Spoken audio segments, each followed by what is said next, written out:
जो तस्वीर युसरा ने अनम की ज़ुबान पर दिखाई थी, युसरा के कहने के मुताबिक ये उसी दिन की तस्वीर है जब नुकरानी अनम को उसके घर से लेकर गायब हुई थी। कितनी देर लगेगी तुम्हें? तुमने मौजूद शॉपर में छोटा सा गद्दार फ्रॉक डालकर, सुभान ने सीरत से पूछा। वो अलमारी के ड्रॉर से कुछ फाइल वगैरह निकालते हुए अपने हैंडबैग में रख रही थी। 10 मिनट तो दो मुझे, मेरे कुछ ज़रूरी डॉक्यूमेंट है, उन्हें रख लूँ, वो मसरूफ़ अंदाज में बोली। ठीक है, मैं बाहर वेट कर रहा हूँ तुम्हारा। सुभान के बोलने पर सीरत ने सर हिलाया। वो सीरत का बैग और शॉपर लिए बाहर निकल गया। कार में पहुंचकर दोबारा सोच में पड़ गया। मालूम नहीं इसमें कितनी सच्चाई है। अगर वाकई सीरत मम्मा बाबा की बेटी अनम है तो कितना हैरतनाक इंकशाफ होगा। वो दिल में सोचता हुआ सीरत का वेट करने लगा। थोड़ी देर में वो आ गई तो सुभान ने कार स्टार्ट कर दी।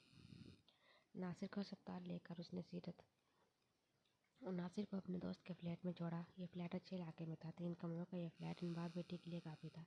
इसके बाद वो पुलिस स्टेशन आ गया। बाकी के कामों में फंसा रहा, मगर दिमाग बार बार गाड़ी में रखी फ्रॉक में अटका रहा। रात के खाने की टेबल पर वो चारों मौजूद थे। अरे वाह भी, लगता है मेरी बेटी कुकिंग का शौक चढ़ा हुआ है, महरोज ने कीमा प्लेट में निकालते हुए कहा। तो रनम ने मुस्कुरा दी। रनम, पेपर्स कब ख़त्म हो रहे हैं तुम्हारे? सुभान ने खाना निकालते हुए उससे पूछा। जी भैया, इसी फ्राइडे को लास्ट पेपर है।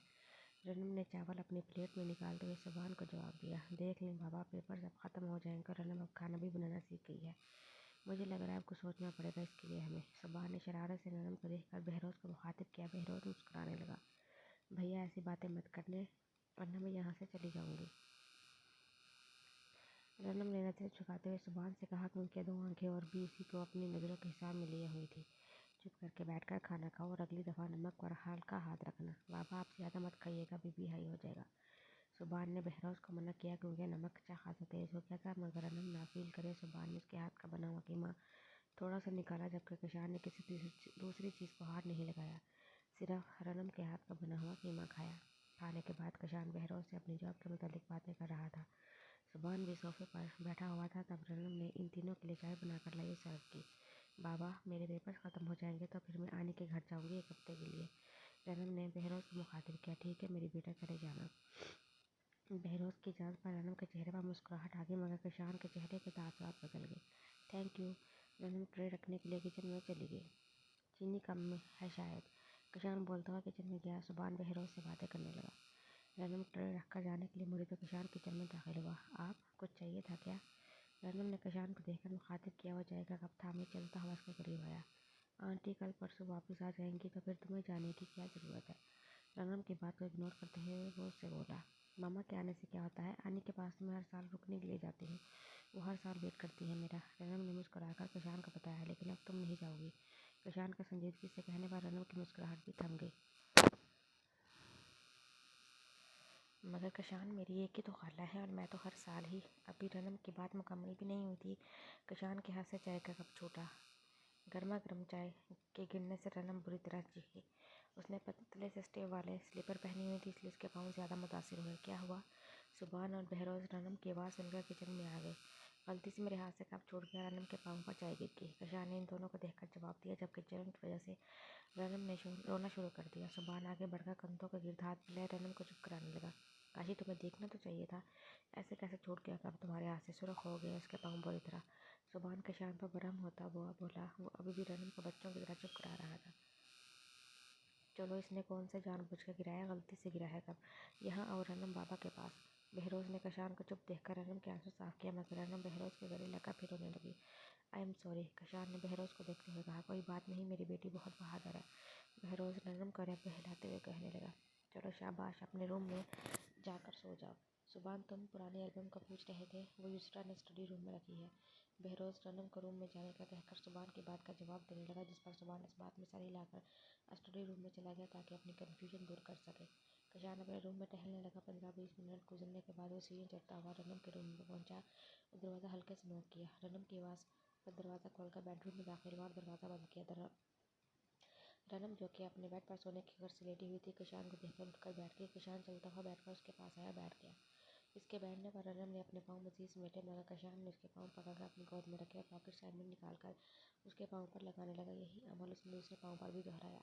रनम उसको देखने लगी। मालूम नहीं क्यों, मगर उसे ऐसा लगा जैसे किशान ने कब गलती से नहीं बल्कि जानबूझकर तुम देखने में ही नहीं वाकई नाजुक सुलझाव हो, चाहे इतनी गर्म भी नहीं थी जो जलन बर्दाश्त ना हो, मगर फिर भी सॉरी।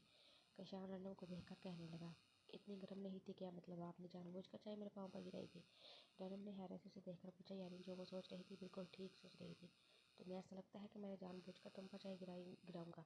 कशान मजीद उसके करीब से रखकर पूछने लगा। नहीं, मेरा वो कहने का मतलब नहीं था।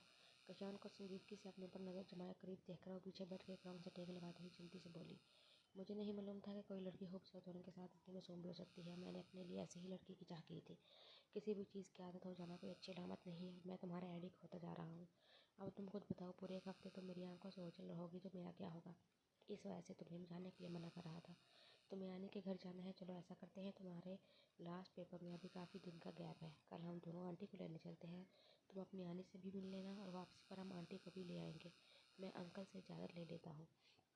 रनम की सब आंखों में उदासी देखकर न चाहते हुए भी कशान ने रनम को उसकी यानी से मिलाने का सोचा, मगर वो खुद उसके साथ जाएगा ये ज़्यादा अच्छा होगा। उसका प्रोग्राम सुनकर रनम खुश होगी। उसको खुश देखकर कशान के चेहरे पर मुस्कुराहट आ गई। सो जाओ, अब मैं अंकल से बात कर लेता हूँ। कशान उसे शानों से थाम कर बेड पर लिटाते हुए कहा, खुद उसके बेडरूम का दरवाज़ा बंद करके निकला।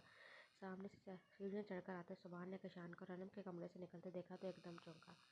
तुम क्या कर रहे थे इस वक्त रनम के रूम में? कशान को रनम के रूम से निकलता हुआ देखकर सुभान के माथे पर बाल नमूदार हुए, जिसने छुपाए बगैर कशान से पूछा, मैं क्या करूँगा भला? मैं तो देखने आया था, उसके पाँव ज़्यादा तो नहीं जले? कशान ने नॉर्मल अंदाज अपनाते हुए सुभान को जवाब दिया, मेरे रूम में आओ। सुभान कहता हुआ रूम में चला गया। कशान ने लंबी सांस खींचकर उसकी पैरवी की। देखो काशी, मैंने अभी तक मामा पापा से तुम्हारे मुताबिक बात नहीं की। जब तक मैं कोई भी बात ना कर लूँ तब तक तुम्हें ख़राब बात से गुरेज करो। सुभान ने उसको संजीदगी से समझाया। सही बात हुई थी, किसी रात के कशान का रनम के रूम में चला अच्छा नहीं लगा। उफ, ऐसा क्या कर दिया मैंने? तुम्हें बताया तो था पसंद करता हूँ मैं उसे। उसका रोना देखा नहीं गया इसलिए देखने चला आया। और तुम बात करोगे कब? मेरे ख्याल में अब तक तो तुम्हें आंटी अंकल से बात कर लेनी चाहिए। कशान ने सुभान को देखते हुए कहा, काशी प्लीज यार, यहाँ मैं अपनी परेशानी में उलझ के रह गया हूँ, तुम्हें अपनी पड़ी है। कशान की बात सुनकर सुभान चिढ़ कर बोला, अगर इतने ही परेशान हो रहे हो तो फिर निकाह करने की क्या ज़रूरत है? ये तो निकाह करने से पहले सोचना नासिर ने तो फुल ड्रामा करके शेर की खाला को तुम्हें सौंप दिया और देखो कैसे उसे कुछ हुआ भी नहीं। कशान के आराम से चेयर पर बैठने पर तबसरा किया। उसकी बात सुनकर सुभान ने से बुरी तरह घूरा। शर्म करो काशी, तुम समझ रहे हो कि सीरत के अब्बा ने ड्रामा किया है? और क्या तुम इंतज़ार कर रहे थे कि निकाह होते ही वो बेज़रर इंसान अल्लाह को प्यारा हो जाए? आइंदा सीरत को उल्टे सीधे नाम से मुखातिब नहीं करना। मुझे उसे निकाह करके कुछ परेशानी या पछतावा नहीं हो रहा है, कोई और बात है जिसकी वजह से मैं उलझा हुआ हूँ। मगर तुम नहीं समझोगे, जाओ अपने रूम में रेस्ट करो। सुभान ने कशान को डपटते हुए कहा, खुद बेड पर बैठ गया। अब तुम्हें परेशानी में उलझा हुआ छोड़कर तो मैं रेस्ट करने से रहा। चलो बताओ क्या परेशानी है जिसने तुम्हें उलझा दिया? चेयर से उठकर वो सुभान के बराबर में बेड पर बैठता हुआ बोला, सिगरेट सुलगाने लगा। यार तुम अंदाज़ा नहीं लगा सकते कि सीरत के असली माँ बाप कौन है। सुभान ने जिस तरह कशान को देखकर कहा, वो भी सब इसको गौर से देखने लगा। अब ये मत कह देना कि बहरोज अंकल और मिस्टर आंडीज के असली माँ बाप है। कशान ने सिगरेट पीते हुए सुभान को देखकर कहा, बिल्कुल ऐसा ही है। सुभान ठहरे ठहरे लहजे में बोला। काशी हैरत से उसे देखने लगा। और तुम्हें ये सब कैसे पता चला? कशान को भी सुनकर हैरत हुई। फिर सुभान ने आज सुबह वाला वाक़या उसको बताया। यानी तुम्हारी बेगम के सगे माँ बाप तुम्हारे मामा बाबा और तुम्हारी बेगम मेरे होने वाली बेगम की सगी बहन। दिलचस्प सीन हो गया ये तो। सिगरेट पीने के साथ इतनी संजीदगी से कशान ने पूरा जुमला अदा किया, अपने आखिरी जुमले पर खुद ही हंस पड़ा। सुभान चुप करके उसे देखता रहा। तुम इतना सीरियस क्यों हो रहे हो यार? यह तो अच्छी बात है। आंटी अंकल कितने खुश होंगे जब उनकी बिछड़ी हुई बेटी इतने बरसों बाद उनको मिलेगी तो। कशान ने उसको रिलैक्स करना चाहा। मामा पापा के लिए वाकई ये खुशी की खबर है काशी, मगर तुम सीरत को तो बचपन से जानते हो। मैं सीरत के बारे में सोच रहा हूँ, इस खबर पर वो कैसा रद्द-ए-अमल का इजहार करेंगी, यही सोच रहा हूँ मैं। सुभान ने संजीदगी को बरकरार रखते हुए कहा, अब तुम कुछ ज़्यादा ही सोच रहे हो। आना तो उसे इसी घर में है, चाहे माँ बाप को एक्सेप्ट करके आए या तुम्हारे रिश्ते से आए, फिर इसमें परेशानी वाली क्या है? अच्छा सुनो, वो कल मैं युसरा आंटी को लेने चला जाऊँगा। रनम भी मिल लेगी अपनी आने से। अंकल से तुम इजाज़त दोगे या फिर मैं ले लूँ? कशान ने लगे हाथों सुभान को भी आगाह करना ज़रूरी समझा। रनम को साथ लेकर जाने की क्या ज़रूरत है? वो रुकने जाएगी 2 हफ्ते बाद। सुभान ने उसको देखकर कहा, नहीं उसका प्रोग्राम चेंज हो गया है। फिर मैंने सोचा कि आंटी को मैं ही ले आता हूँ और रनम को भी साथ ले जाऊँ ताकि वो फ़ौरन आंटी से मिल ले। कशान ने नॉर्मल अंदाज में कहा तो सुभान उसे देखने लगा। वो तो हर साल छुट्टियाँ गुजारने जाती है आने के पास, और थोड़ी देर पहले तो उसने पापा से इजाज़त ली थी। इतनी जल्दी से उसका इरादा क्यों बदल गया? सुभान की बात पर कशान ने उसको घूर कर देखा। तो भी तुम क्या पुलिस वाले बनकर मुझसे जिरा करने लगे हो? अब उसका क्यों इरादा बदल गया ये तुम खुद अपनी बहन से पूछ लेना। कशान कहता हुआ उसके रूम से जाने लगा। काशी, रनम बहुत नाजों से पली बड़ी है। मामा चाहे कितनी ही सख्ती क्यों न बरत लें उसके साथ, मगर उसकी छोटी सी तकलीफ पर वह तड़प उठती हैं। बाबा में रनम की जान बसती है और इन 14 सालों में वो मुझे बहुत अजीज़ हो गई है। आगे उसका बहुत ख्याल रखना होगा तुम्हें। सुबान की बात सुनकर कशान के बाहर जाते कदम थमे। वो पलट कर सुबान को देखने लगा। उसकी तुम फिक्र नहीं करो, डोल है वो मेरी। बेसाख्ता कशान की ज़ुबान से फिसला जिस पर सुबान ने उसको घूरा। ओह सॉरी, मैं भूल गया था, किसी भाई के सामने उसकी बहन को ऐसा नहीं कहना चाहिए। रेस्ट करो तुम भी, कशान कहता हुआ रूम से निकल गया। इन सब चीज़ों की क्या ज़रूरत थी भला? दूसरे दिन शाम में सुबान सीरत के पास आया तो उसके हाथ में 2 बड़े बड़े शॉपर मौजूद थे। यकीनन वह घर के लिए ग्रोसरी का सामान लाया था। तो सीरत ने उसको देखकर कहा, ये सब भी ज़रूरत की चीज़ें हैं। ये बताओ अंकल की तबीयत कैसी है? सारा सामान टेबल पर रखते हुए सुबान ने सीरत से पूछा। अब्बा की माशाल्लाह कल के मुकाबले में काफ़ी बेहतर तबीयत है। तुम बैठो, अब्बा के पास मैं चाय लाती हूँ। सीरत बोलती हुई किचन में चली गई। सुबान नासिर के रूम में आया, उसकी खैरियत दिया की। सुबान को नासिर की तबीयत कल के मुकाबले में बेहतर लगी, मगर उम्र का तकाजा था। अब पहले जैसी फुर्ती उसमें नहीं रही थी। वो बिस्तर पर लेटा हुआ था। सुबान ने जो केयर टेकर उसके लिए अरेंज किया था वो अपनी ड्यूटी देकर रात को चला जाता। ये फ्लैट भी सुबान के दोस्त का ही था, जिसमें पहले से फर्नीचर मौजूद था। इसलिए सुबान के कहने पर सीरत सिर्फ अपने और नासिर के कपड़े पुराने फ्लैट से लाई थी। तुम अब रात का खाना खा कर जाना। सीरत सुबान के लिए चाय लेकर रूम में आई तो आहिस्ता आवाज़ में उससे कहने लगी कि नासिर चंद मिनट पहले दोबारा गनुदगी में चला गया था। नहीं तुम अंकल के लिए कुछ लाइट सा खाना बना दो, हम दोनों खाना बाहर ही खा लेंगे। तुम रेडी हो जाओ, हम थोड़ी देर में बाहर जा रहे हैं। तुम अपने लिए कुछ ड्रेसेस और जो भी चीज़ ज़रूरत की चीज़ें हैं वो ले लेना। सुबान ने चाय का कप उठाते हुए अपना प्लान बताया तो सीरत उसके सामने बैठ गई। तो अभी फजूल खर्ची की क्या ज़रूरत है, मेरे पास सारी चीज़ें मौजूद है। सीरत ने सुबान को देखते हुए जवाब दिया तो सुबान ने उसका हाथ थामा। फजूल खर्ची की क्या बात है, ये तो तुम्हारा हक है। बीवी हो तुम मेरी, तुम्हारी सारी ज़रूरतों का ख्याल रखना मेरी जिम्मेदारी है। सुबान सीरत को देखकर कहने लगा तो सीरत आहिस्ता से मुस्कुरा दी। वह दिल में सोच रही थी यकीनन उसने एक अच्छे इंसान का इंतखाब किया है। एक बात पूछूं सीरत तुमसे? सुबान ने चाय का खाली कप टेबल पर रखकर अब सीरत का दूसरा हाथ भी अपने हाथ में थामा तो सीरत से सवालिया नज़रों से देखने लगी। फ़र्ज़ करो अगर तुम्हें तुम्हारे रियल पेरेंट्स का मालूम हो जाता है और ये भी कि तुम किसी हादसे के सबब उनसे बिछड़ी हो, तुम्हें वो अब भी याद करते हैं, तो तुम क्या चाहोगी?